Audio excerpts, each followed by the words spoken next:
berkumpul dengan orang-orang soleh di masjid. Cuman di tengah kondisi saat ini, gimana sih caranya agar kita bisa memaksimalkan ibadah kita, terutama di bulan Ramadan ini yang datang setahun sekali, di mana kita punya banyak keterbatasan, baik itu ibadah, itikaf, maupun berkumpul dengan orang-orang soleh. Begitu untuk tempat dan waktu, saya persilakan pada Ustadz Samsi. Baik, insyaAllah. Terima kasih teman-teman, Mbak Tika, terima kasih. Bismillahirrahmanirrahim. Assalamualaikum warahmatullahi wabarakatuh. Alhamdulillah Rabbil Alamin. Wabihi nasta'inu ala umurid dunya wad din. Assalatu wassalamu ala rasulihil amin. Sayyidina wa habibina Muhammadin wa ala alihi wa sahbihi ajma'in, amma ba'd. Qala Allah Ta'ala fi kitabihil jalil. Ya ayyuhalladzina amanu kutiba alaikumus siyam kama kutiba alal ladzina min qablikum la'allakum tattaqun. Wahai orang-orang yang beriman, puasa telah diwajibkan atas kamu sebagaimana telah diwajibkan atas orang-orang sebelum kamu, agar kamu mencapai tingkat ketakwaan. Teman-teman semua, saya kira pertama-tama kita harus menyampaikan puji syukur kita kepada Allah Subhanahu wa Ta'ala, karena sesungguhnya satu hal yang harus kita sadari terus-menerus, kasih sayang Allah dan cintanya kepada kita itu tidak pernah terputus. Kasih sayang dan cinta Allah itu akan terputus di saat kita memiliki su'uzzan, perkiraan buruk bahwa Allah itu tidak cinta lagi kepada kita. Dan oleh karenanya, mari kita terus-menerus untuk memupuk hati kita, merendahkan jiwa kita, senantiasa menyampaikan puji syukur kita kepada Allah Subhanahu wa Ta'ala atas segala hal yang terjadi dalam hidup ini. Kenapa saya mengatakan atas segala hal yang terjadi dalam hidup ini? Karena syukur ini begitu sangat penting. Syukur itu menjadi esensi keimanan kita. Pengakuan akan kemutlakan Allah dalam hidup kita, itu adalah esensi keimanan. Dan itu yang kemudian menjadikan kita cukup tawadhu, rendah hati. Kalau kita melihat peristiwa COVID-19 ini, dan kita menantang diri kita mencari tahu kira-kira apa sih rahasia atau apa hikmah dibalik dari semua ini, maka tentu kita akan menemukan banyak sekali pelajaran-pelajaran yang bisa kita petik. Orang-orang di sekitar kita terkadang sibuk memikirkan apa itu COVID-19, apa itu Corona. Lalu kemudian terjadilah ragam teori dan konsep, termasuk teori konspirasi. Maka terjadilah saling tuduh antara Cina dan Amerika. Ini buatan Amerika, ini buatan Cina. Kita orang Islam kemudian kalau berpihak ke Amerika dituduhlah Cina. Kalau kita memihak ke Cina kita tuduhlah Amerika. Kalau kita melihat Amerika itu seperti agennya Yahudi, kita tuduhlah Amerika. Ini kan teori-teori yang terbangun dan terkadang menjadi konspirasi teori yang tiada ujung. Masalahnya kita umat Islam ini adalah umat yang berakhlak. Dan kita ini memiliki karakter kepribadian. Maka ketika kita mengambil sebuah teori atau konsep, kita tertantang untuk membuktikan. Dan oleh karenanya jangan sampai kita terhanyut dalam teori-teori, konsep-konsep yang kita sendiri tidak akan mungkin bisa membuktikan. Karena pada akhirnya yang akan terjadi adalah amarah, kebencian, kesalahpahaman kepada orang lain. Saya tidak mengatakan tidak penting untuk kita mencari tahu siapa yang harus disalahkan. Karena pasti harus ada orang yang bertanggung jawab. Tapi kalaupun kita gagal untuk menemukan siapa yang harus bertanggung jawab dalam dunia ini, ya biarlah Allah yang menangani itu. Karena pada akhirnya akan ada sebuah hari di mana semua manusia akan menghadap Rabb dan bertanggung jawab.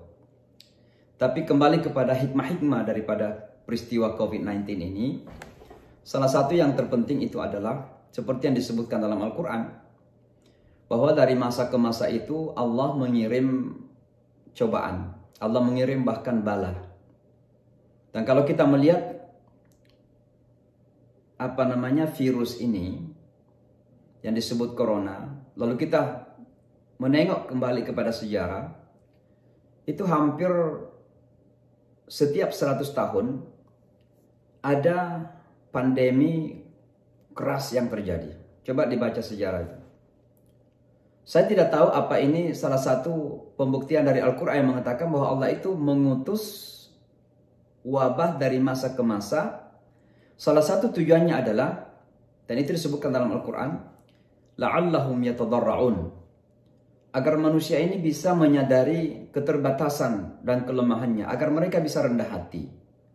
Karena kalau kita melihat perjalanan sejarah manusia ini, begitu sangat luar biasa. Manusia cenderung menjadi Superman dan Superwoman, merasa memiliki otoritas dalam segala hal dan mampu dalam segala hal, mengetahui segala hal, bisa menyelesaikan segala hal. Dan karenanya ada dari masa ke masa Allah mengingatkan bahwa manusia dengan segala kemampuan terbatas, dengan segala kepintaran tidak mengetahui. Dan oleh karenanya diingatkan agar mereka bisa menyadari kesalahan, kekurangan yang mereka miliki. Dan sadar bahwa alam semesta ini ternyata dikendalikan oleh satu kendala tunggal yang mutlak. Tabarakalladzi biyadihil mulk wa huwa ala kulli syai'in qadir. Maha suci Allah yang di tangannya terletak segala kekuasaan dan dia berkuasa atas segala sesuatu. Jadi memang Allah yang memiliki kekuasaan dan berkuasa atas segala sesuatu. Sebab ada juga orang yang memiliki kekuasaan tapi tidak berkuasa gitu. Dikuasai oleh orang, dikendalikan. Misalnya ada pemerintahan di negara mana gitu, biasanya dikendalikan oleh mereka yang memiliki kepentingan. Kalau di Amerika misalnya ada yang disebut dengan kekuatan lobby.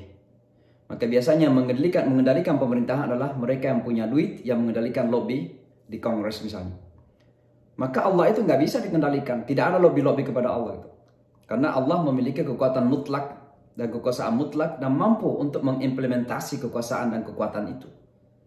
Saya kira ini penting kita pelajari pertama sebagai bagian dari rasa syukur kita.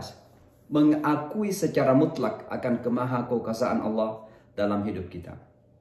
Jangan kita pernah merasa Superman dan Superwoman karena kita memiliki. Pada akhirnya ketika semua itu akan hilang dari kita, kita baru mengatakan inna lillahi wa inna ilaihi raji'un. Kita ini adalah milik Allah dan pada akhirnya kita akan kembali kepada Allah. Dan terkadang manusia menjadikan itu slogan, padahal itu hakikat kehidupan.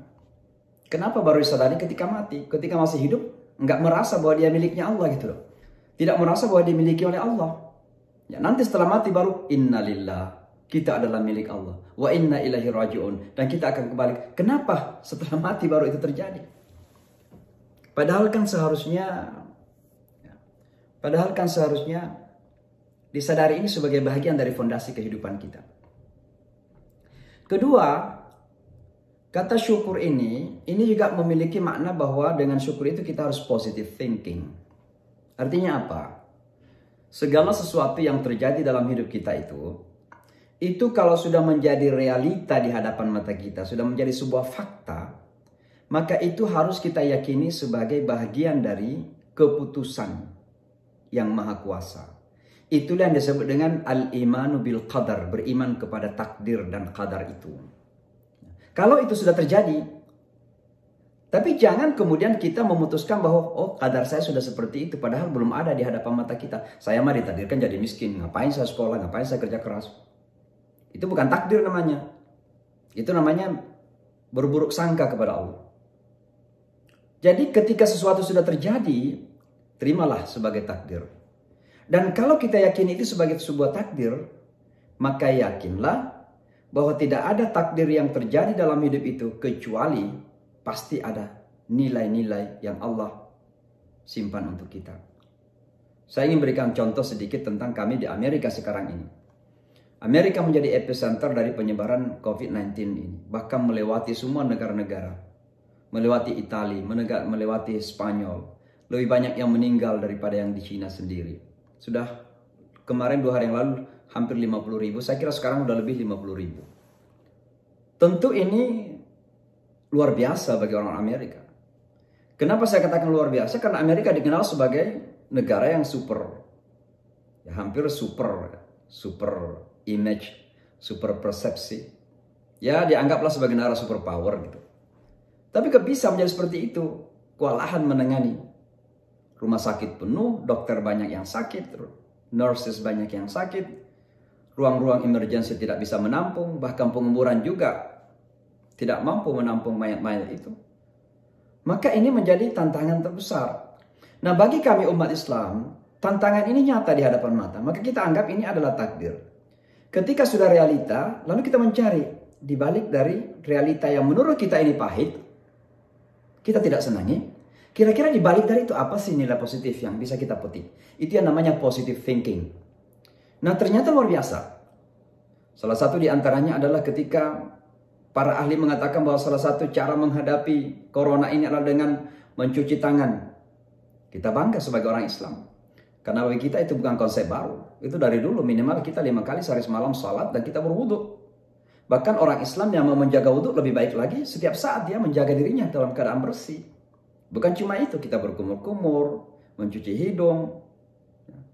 Bahkan ada tradisi kita masuk rumah kita tidak pakai sepatu. Sekarang sudah mulai disosialisasikan di Amerika, kalau dari luar rumah jangan masuk pakai sepatu karena nanti ada virus yang ikut.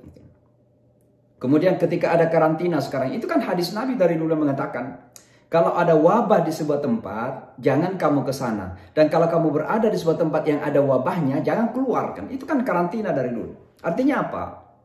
Dengan tantangan corona ini, kami justru memetik nilai-nilai positif bahwa ada ruang-ruang di mana kita bisa menyampaikan kebenaran Islam kepada teman-teman di sini di Amerika. Ya tentu bukan kita berharap untuk jadi corona agar kita jadikan sebagai basis untuk berdakwah, bukan. Tapi kalau itu sudah menjadi kenyataan, kita terima sebagai takdir. Lalu kemudian kita berusaha mencari nilai positif di balik dari itu. Dan itu yang disebut dengan positive thinking. Maka dalam hidup ini, apapun yang terjadi, karena hidup itu kan warna-warninya berubah-ubah. Dunia ini kalau tidak berubah, itu bukan dunia lagi. Hidup ini kalau tidak bergerak, itu bukan hidup lagi, sudah mati.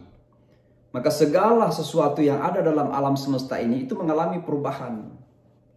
Galaksi bergerak, bintang-bintang bergerak pada porosnya masing-masing, kan ada di surat Yasin itu. Mereka bergerak semuanya. Dalam tubuh kita ini pergerakan darah itu terus-menerus mengalir, dipompa oleh jantung kita. Maka selama jantung kita masih memompa darah bergerak di seluruh tubuh kita, sampai kepada nerve kita di akal kita sehingga kita bisa berpikir, maka berarti kita masih hidup. Ada pergerakan yang terjadi. Nah, karena hidup ini bergerak terus-menerus, maka terjadi perubahan-perubahan. Ada warna-warni yang terjadi. Hari ini kita kaya, besok kita nggak tahu apa yang terjadi. Hari ini kita miskin, nggak tahu, besok mungkin Allah balik. Ada caranya untuk menjadikan kita kaya. Nah, oleh sebab itulah maka, positive thinking ini penting sekali karena ini yang kemudian menjadikan kita yang poin yang ketiga, bahwa syukur itu membawa kita kepada kepuasan hidup. Kepuasan hidup. Orang yang tidak mampu bersyukur dalam hidupnya tidak akan bisa merasakan kepuasan hidup. Kenapa? Karena dunia ini tidak bisa memenuhi segala tuntutan, keinginan, dan kemauan kita. Ada beda antara ingin dan butuh. Kebutuhan kita makan itu 1 piring. Tapi keinginan kita makan, kita mau makan 10 piring gitu. Keinginan kita makan kita mau makan coto Makassar, sate Betawi, soto Padang, rendang, macam-macam lah kita mau makan. Tapi sebenarnya kebutuhan kita sangat terbatas. Begitu kita sudah makan 2 potong rendang, rasanya udah cukup itu. Tapi keinginan kita itu nggak pernah terbatas. Nah, dunia kalau keinginan kita yang kemudian mengejarnya tidak akan pernah ada akhirnya. Dan oleh karenanya hanya dengan kesadaran syukur bahwa ya memang inilah kehidupan yang Allah berikan kepada kami dan saya puas dengan itu, maka itulah kemudian memberikan kepuasan batin kepada kita. Rasulullah mengatakan, "Laisal ghina an kathratil 'arad, walakinnal ghina an ghina nafs." Yang namanya kepuasan itu bukan berapa yang dimiliki di tangan kita. How much that you have in hands. Bukan itu. Tapi sesungguhnya bagaimana kita mempersepsikan tentang apa yang kita miliki itu. Ada orang miskin tapi materialistik. Kenapa? Dari malam sampai pagi, pagi sampai malam yang dipikirkan itu hanya duit saja. Itu materialistik tapi nggak punya material. Ada orang yang kaya tapi tidak materialistik. Alhamdulillah Allah kasih dia rezeki banyak. Tapi tidak diperbudak oleh harta benda itu. Tidak setiap malam yang dipikir hanya duit melulu. Ada masa-masa dia harus berzikir kepada Allah, membaca Al-Quran, beribadah, menenangkan jiwa. Ada masa-masa dia harus berbuat kepada orang.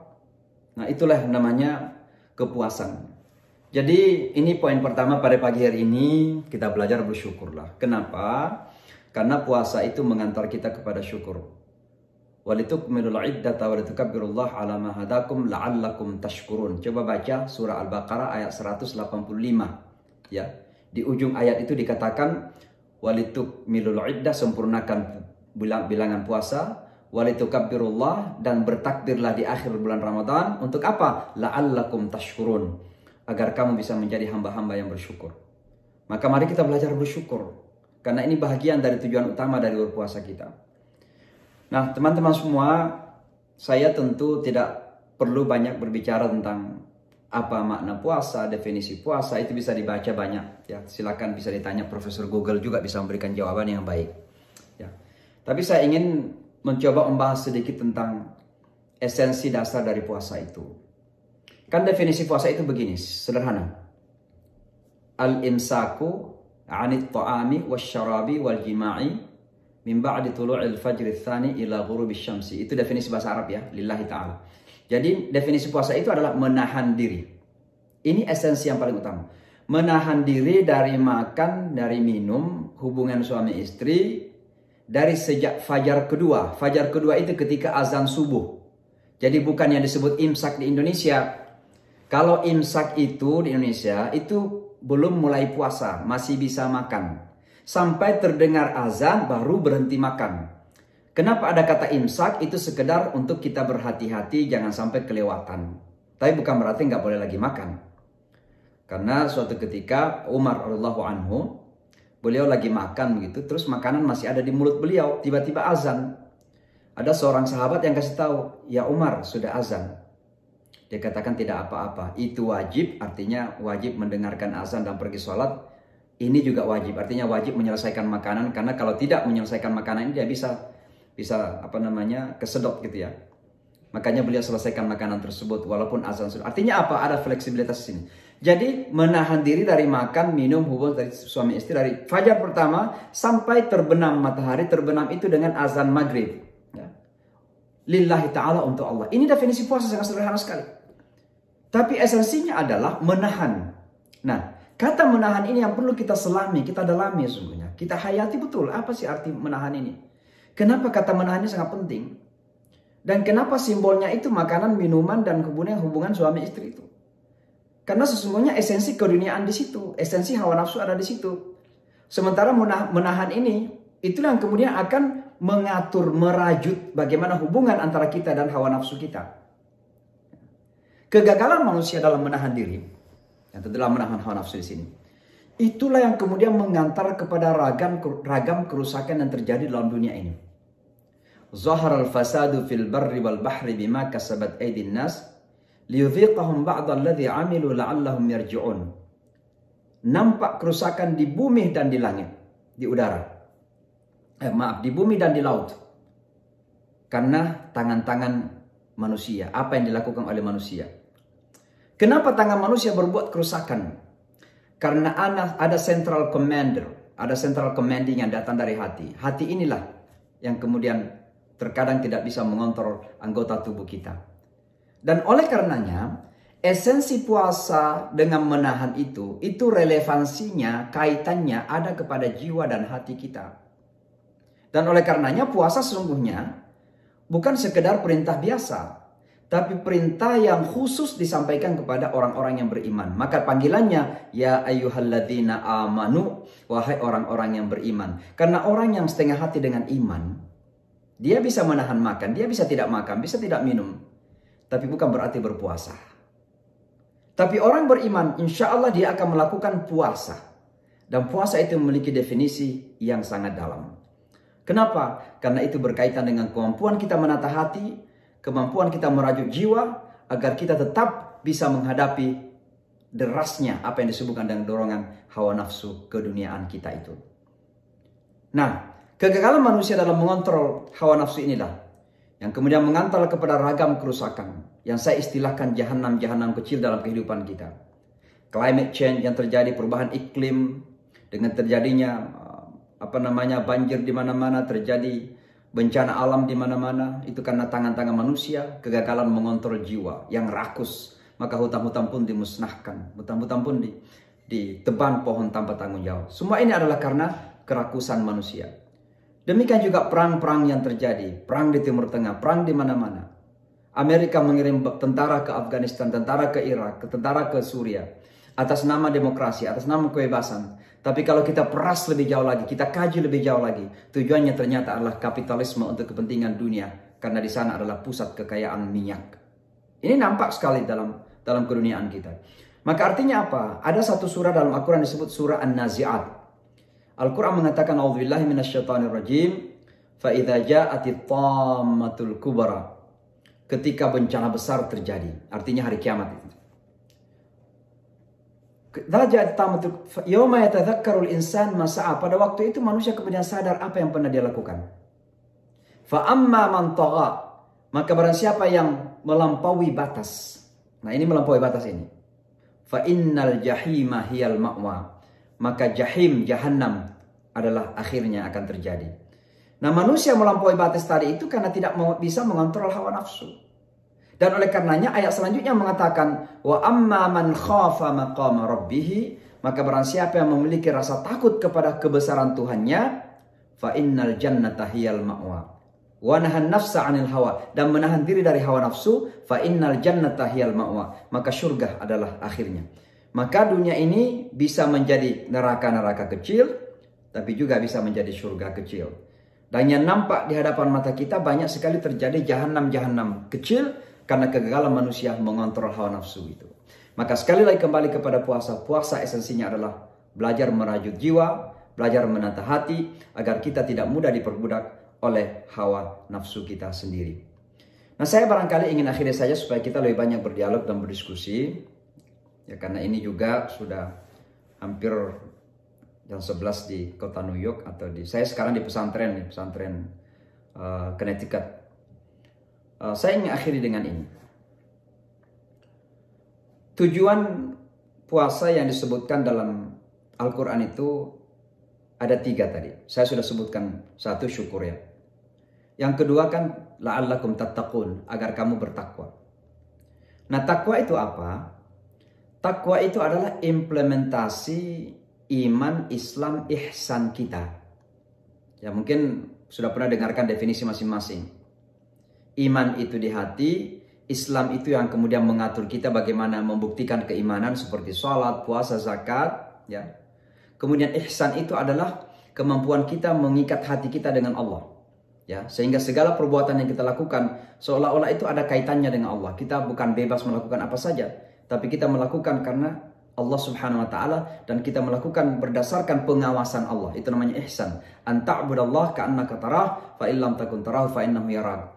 Beribadahlah kepada Allah seolah-olah engkau melihat Allah. Dan kalau engkau tidak sampai kepada posisi seolah-olah melihat Allah, seolah-olah bukan melihat karena Allah nggak bisa lihat, seolah-olah melihat Allah, maka yakinlah bahwa Allah itu melihat Anda.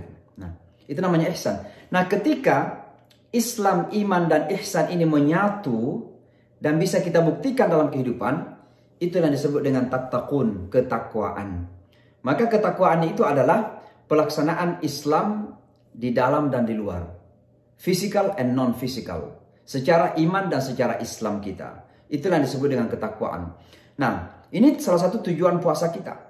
Mencapai derajat ketinggian dari keislaman kita yang disebut dengan ketakwaan. Sebagaimana Allah mengatakan, Ya ayyuhalladzina amanu ittaqullaha haqqa tuqatih wa la tamutunna illa wa antum muslimun.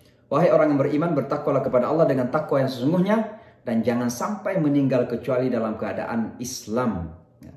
Itu tujuan yang kedua. Tujuan yang ketiga adalah bagaimana kita senantiasa melakukan mujahadah. Mujahadah itu artinya bekerja keras secara batin, tapi bukan sekedar secara fisik, tapi secara batin, secara spiritualitas. Ketika ada godaan, hati kita mengatakan tidak no.